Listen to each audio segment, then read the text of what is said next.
All right. Time for another podcast. What are we discussing today? I can barely get out of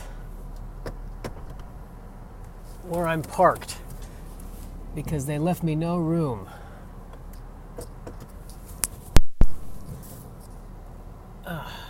This is the trouble with street parking. No room. I should probably have started this after I got out of this space because I have to concentrate here. This is really horrible. These people. And they're fancy. Like, there's a part of me that just wants to back into both, just slam into both cars and teach them a lesson. But the problem is they can afford to get a new car and I can't.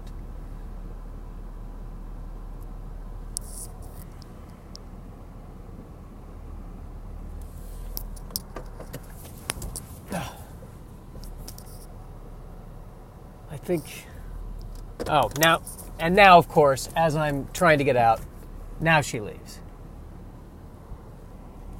Unbelievable. Unbelievable!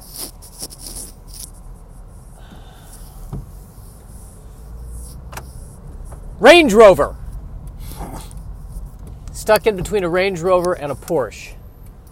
My Honda.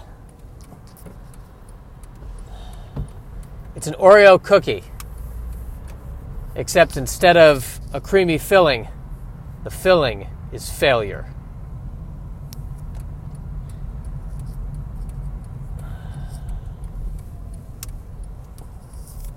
Indeed, my friends, indeed. The time has come for the world to see how hard it is for me to pee. I have a spastic bladder. I really didn't mean for that to come out like that, or to come out like that at all. But it happened. It happened, and I've got to breathe with it. I've got to breathe with it and deal with it. That is what has to happen, ladies and gentlemen of the world. But what am I trying to get at? What's the point I'm trying to make today? The Porsche. First of all, is it Porsche or is it Porsche? I think it's just Porsche. But I feel like I've heard people say Porsche.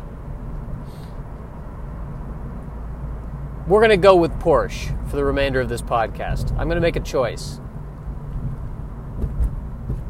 We're going to go ahead and say Porsche. Here's another Porsche. Yeah, apparently I live near a very affluent school. There's a lot of Porsche SUVs driving around.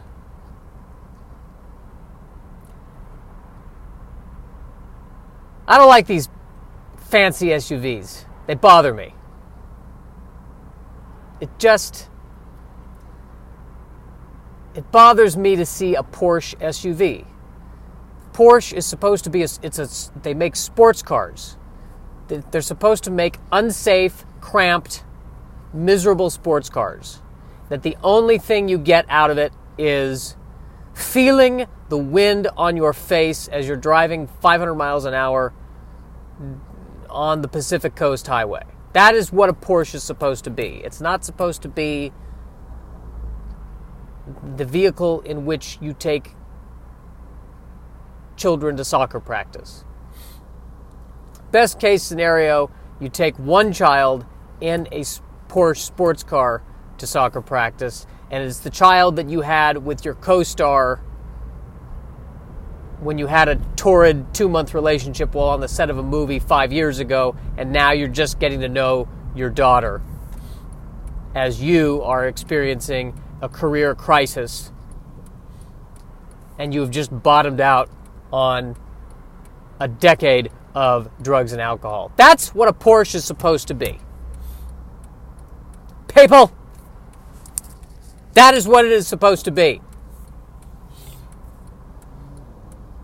I'm surrounded by these things.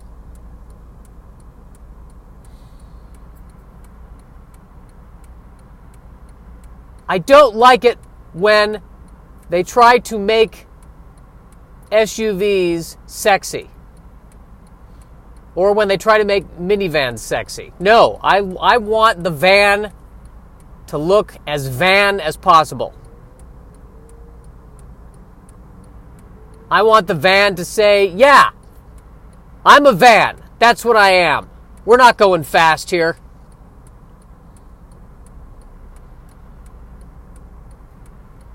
Yes, I am a van.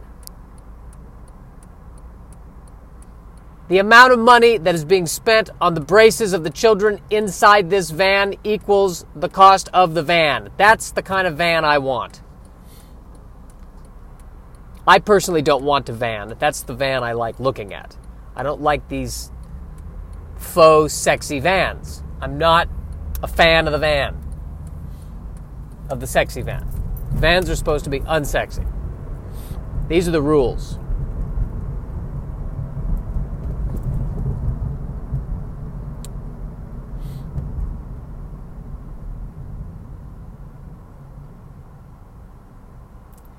I mean, if you put a Porsche sports car next to a Porsche SUV, it feels like the Porsche SUV is trying too hard.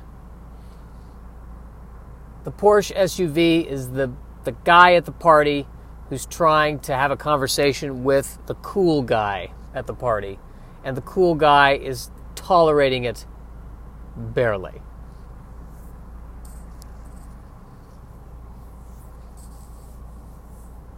I feel good about this Porsche opinion. I think I can say with a reasonable amount of confidence that it's time to move on to another topic. Another topic! Another topic!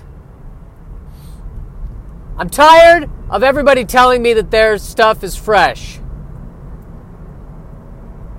If it is vacuum sealed in plastic, it is not fresh.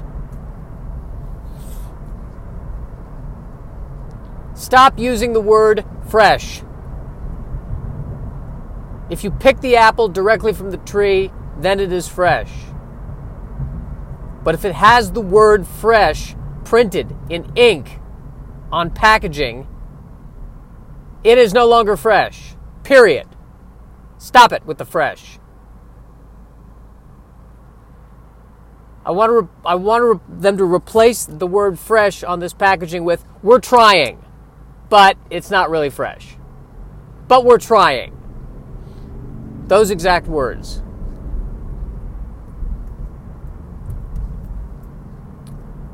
I don't believe the supermarket chain Fresh and Easy. I don't buy that for a second. Fresh, perhaps. I've never been inside one, so I'll give you the benefit of the doubt. But easy? Oh, I don't think so. No. There's no such thing as easy. If something is easy, if your experience of something is easy, you are merely standing on the backs of hundreds of millions of people who had to work hard to make this easy for you. No such thing as easy. Fresh and hard, maybe. But you can't call a supermarket chain that, because people might get the wrong idea if something is fresh and hard.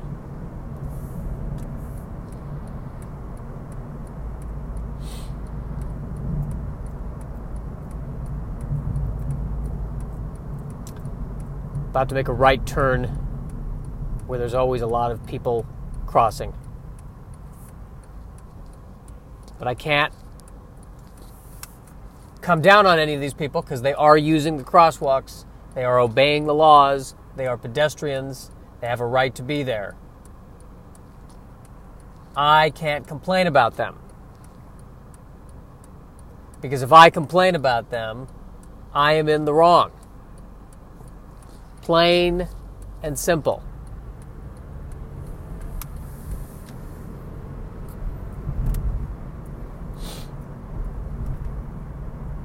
Now what do I talk about? So many people have told me you shouldn't do a podcast alone. It's probably the bad idea for somebody who comes from an alcoholic family to be isolating and podcasting at the same time. That's probably not healthy for the consciousness.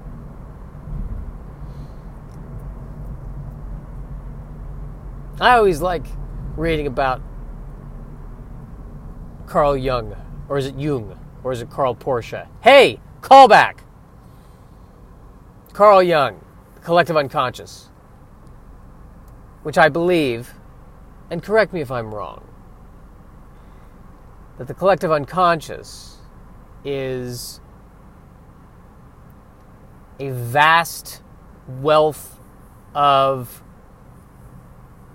combined human experience that all people are, I want to say, born with, which is why there are commonalities in the myths and legends and religions of multiple cultures.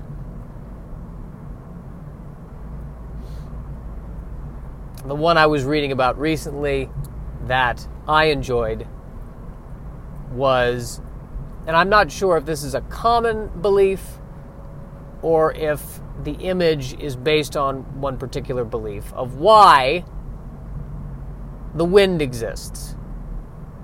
And apparently there was a culture that believed that the wind was caused by the swinging back and forth of a giant penis that was attached to the sun.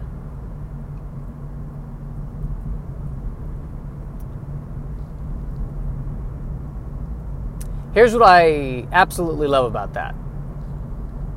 At some point, somewhere, somebody asked, hey, what's going on with this wind? Why does this wind happen? And his friend, who I believe the friend's name was Tim, said, well, clearly, it's because the sun's penis is swinging back and forth. And then the person who asked that question said the following. Oh, okay. And here we are, America. Here we are. If I were living back in that era, by the way, I would so be the guy who just said, yeah, okay, all right. And afterwards, he goes home, tells his significant other. Well, if it was me, there wouldn't be a significant other. So he tells somebody else, another acquaintance. Yeah, you know what I learned today? You know, this wind is caused by a giant swinging penis. What? Yeah, giant swinging penis. Where? Swinging from where? The sun? I don't see. I don't see a penis hanging from the sun right now. Well, clearly it's because of the glare. It's behind the light, obviously. You sure about this? Yeah, the guy obviously knew what he was talking about. What makes you think he obviously knew what he was talking about? Because nobody would blatantly say that wind was caused by a giant swinging penis with that much confidence without at least checking. You don't just make that up.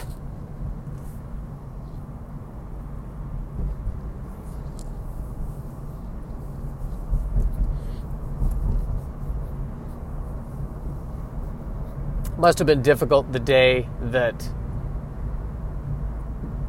the person who believed vehemently that the wind was caused by the swinging penis was corrected by his son or daughter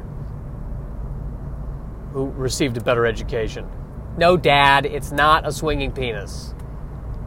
Everybody knows that.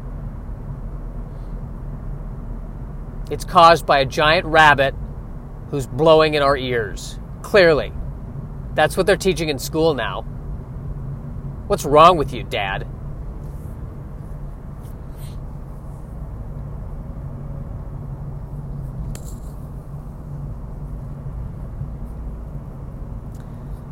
As an alternative, perhaps when this person asked Tim, hey, why is there wind? And Tim said it's because the penis is swinging back and forth. Perhaps the person who asked then responded by saying, look, I know you're lonely. I know you're lonely. I know what's going on. I have a friend, her name is Linda. I think you'll really like her. Why don't we get the two of you together? Because you can't go on alone much longer.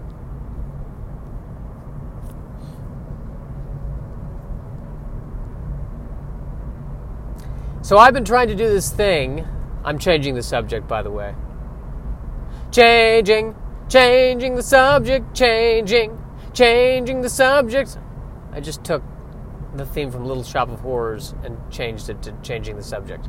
Just because I always like to give credit where credit is due. To the good people who created Little Shop of Horrors and wrote the score. I tip my hat to you. Dangling the penis, dangling the penis.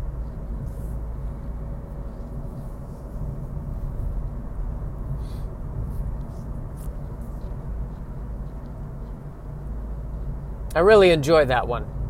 You know, there's something beautiful and innocent about a culture that believed that for that long. I gotta say. Because wouldn't it be cool if that is why we have wind? Wouldn't it be cool? Because the sun always needs to shake a little bit after it's done peeing.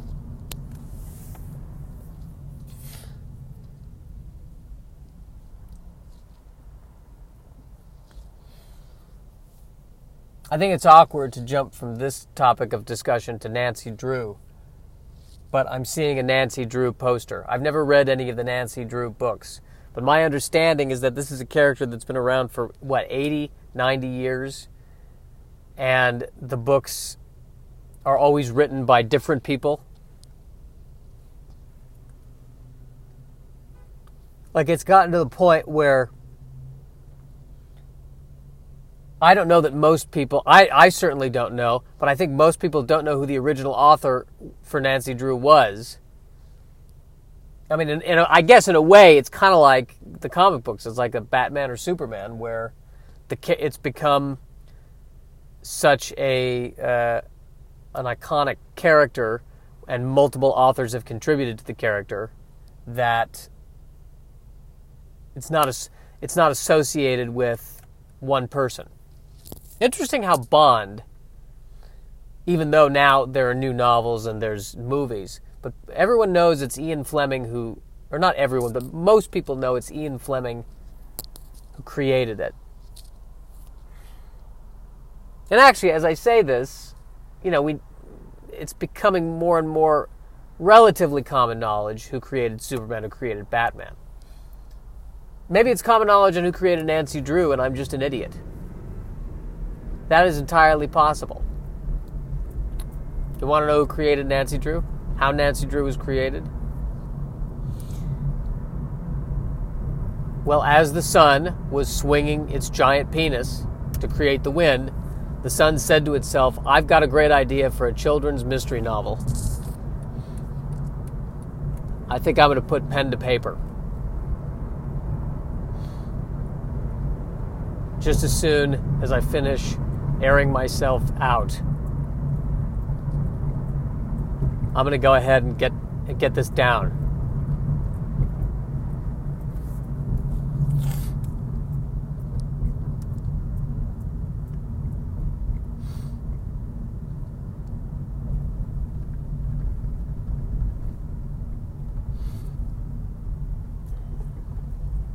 What would people think living in an era where wind is caused by God's penis, or the sun's penis? What would people think when a hurricane or a tornado happened?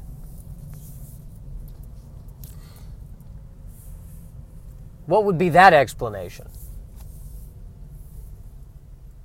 Well,